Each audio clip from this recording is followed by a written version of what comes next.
Assalamualaikum warahmatullahi wabarakatuh. Hai sahabat rumah belajar, perkenalkan nama saya Akvian Eri Prawira. Saya seorang guru geografi di SMA Negeri Balung, Kabupaten Jember. Sahabat rumah belajar, pada video pembelajaran kali ini kita akan mempelajari materi geografi kelas 10 pada bab dinamika hidrosfer dan dampaknya terhadap kehidupan manusia. Nah, pada video pembelajaran kali ini khususnya kita akan mempelajari sub pokok bahasan yaitu air permukaan yang khususnya pada sungai. Sahabat rumah belajar, mari kita langsung menuju kepada video penjelasan berikut ini. Oke, untuk materi yang pertama yang akan kita pelajari yaitu adalah definisi sungai. Sungai secara definisi bisa dikatakan sebagai aliran air tawar yang mengalir melalui bagian muka bumi yang rendah, yang kedua pinggirnya dibatasi oleh tanggul-tanggul dan mengalir ke laut ataupun danau ataupun induk sungai. Nah, dari sini sudah jelas ya kan bahwa bagian dari sungai itu ada tanggul-tanggul. Tanggul-tanggul sungai itu apa? Yaitu adalah material yang terkonsentrasi di tepi-tepi sungai. Biasanya kalau dalam bahasa Jawanya bisa disebut endut, atau dalam bahasa Indonesianya disebut juga sebagai lumpur-lumpur, yang nanti dari bagian itu tadi akan membentuk seperti badan sungainya. Oke, sahabat rumah belajar, pada materi yang kedua yang akan kita pelajari yaitu tentang badan sungai. Secara garis besar, badan sungai dibedakan atas 3 macam, yaitu hulu, tengah, dan hilir.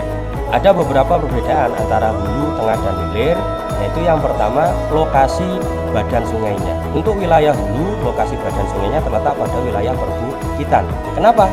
Karena ya kembali kepada definisi sungai itu, yaitu adalah air mengalir dari tempat tinggi ke tempat yang rendah.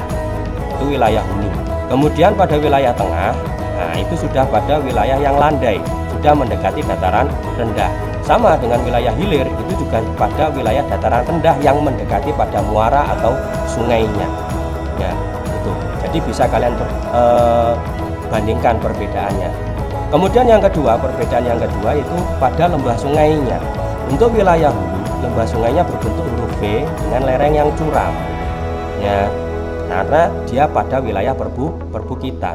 Kemudian untuk wilayah tengah itu lembah sungainya berbentuk huruf U, sama seperti wilayah hilir juga berbentuk huruf U. Nah, mungkin kalian bingung ya kan, kenapa kok bisa berbentuk huruf V, bisa berbentuk huruf U ya kan. Nah, itu kaitannya dengan poin yang ketiga, yaitu pada erosinya. Untuk wilayah hulu ya kan, erosi vertikalnya itu lebih besar dari erosi lateral. Nah, ini yang membedakan ya. Jadi erosi vertikal itu erosi secara vertikal, lateral itu secara horizontal. Bisa kita gambarkan ilustrasinya. Apa sih yang disebut sebagai erosi vertikal? Erosi vertikal itu ya kan, ini ya ibaratnya adalah badan sungai.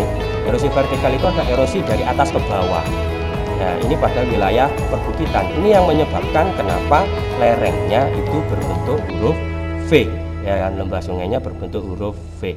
Berbeda, ya kan. Nah, berbeda dengan wilayah tengah. Wilayah tengah, ya, itu erosi vertikal sama dengan erosi lateralnya. Nah, ini ilustrasinya bisa kita lihat.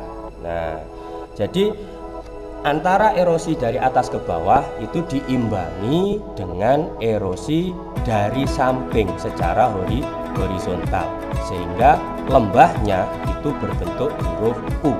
Tapi U-nya ini untuk wilayah tengah itu lebih condong lebih curam. Berbeda dengan wilayah hilir, ya, karena wilayah hilir itu erosi lateralnya lebih besar daripada erosi vertikalnya. Jadi erosi di secara horizontal, secara menyampingnya itu lebih besar, sehingga bentuk badan sungainya itu dia akan berbentuk seperti huruf U lebih datar. Untuk perbedaan terakhir yaitu pada aliran sungainya. Untuk hulu, aliran sungainya itu deras dan banyak dijumpai jeram. Kenapa? Ya kan? Karena memang daerahnya perbukitan. Nah, jeram ini tadi atau aliran deras ini tadi yang menyebabkan terjadinya erosi vertikal. Nah, jadi kan bingung kan, nah kenapa kok bisa terjadi erosi vertikal dari atas ke bawah. Sedangkan pada bagian tengah ya, jeram sungai itu sudah mulai jarang, jadi alirannya sudah agak tenang. Nah ini juga yang menyebabkan terjadinya vertikal dan lateral itu sama. Sedangkan di wilayah hilir alirannya sangat lambat. Ya, ini yang menyebabkan terjadinya erosi tadi secara lateral. Ya, erosinya secara lateral atau secara horizontal. Nah, kemudian kekhasan dari wilayah hilir itu ya, yaitu banyak ditemui sungai yang berkelok-kelok atau disebut sebagai meander. Karena wilayah hilir itu erosi lateralnya atau secara horizontal itu lebih besar daripada erosi vertikalnya karena alirannya lambat tadi, sehingga menyebabkan banyak kelokan-kelokan tergerus secara menyamping. Ya, meander tadi kalau terus terkena erosi secara lateral itu akan menghasilkan oksbolik atau danau tapal kuda yang nanti bisa saja mati menjadi sungai mati. Ya, nah demikian penjelasan yang bisa saya sampaikan untuk sahabat rumah belajar sekalian.